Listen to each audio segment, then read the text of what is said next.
నరసరావుపేట శాసనసభ్యులు డాక్టర్ చదలవాడ అరవింద్ బాబు పర్యవేక్షణలో వైసీపీ ప్రభుత్వం 5 ఏళ్లుగా విస్మరించడం వలన స్వర్గపురి ఏమాత్రం అభివృద్ధికి నోచుకోలేదని, అందువల్ల అభివృద్ధి పనులు చేపట్టినట్లు నరసరావుపేట ఎమ్మెల్యే డాక్టర్ చదలవాడ అరవింద్ బాబు తెలిపారు. స్వర్గపురి శ్మశాన వాటికతో పాటు పట్టణం చుట్టుపక్కల ఉన్న ముస్లిం, క్రైస్తవ తదితర శ్మశాన వాటికలను పూర్తి స్థాయిలో అభివృద్ధి చేస్తామని ఎమ్మెల్యే డాక్టర్ చదలవాడ హామీ ఇచ్చారు. నరసరావుపేట పట్టణాన్ని సుందరీకరించేందుకు తగిన ప్రణాళిక రూపొందిస్తున్నట్లు ఎమ్మెల్యే అరవింద్ బాబు తెలిపారు.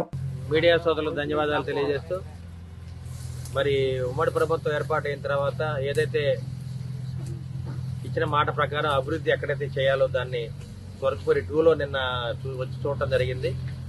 మరి ఇక్కడున్న వార్డులో నాయకులు టీడీపీ, జనసేన, బీజేపీ వాళ్ళందరూ కూడా రావడం జరిగింది. మరి వెంటనే తెల్లారి పని మొదలు పెట్టాము. డోజర్ తోటి గడ్డిది, అదేవిధంగా ఇక్కడున్న చెట్లు, మట్టి, చెత్త చెదారం మొత్తం తొలగిస్తున్నాము. అదేవిధంగా 1-2 రోజుల్లో స్వర్గపురి 2ని బాగా అందంగా తీర్చిదిద్దుతాము.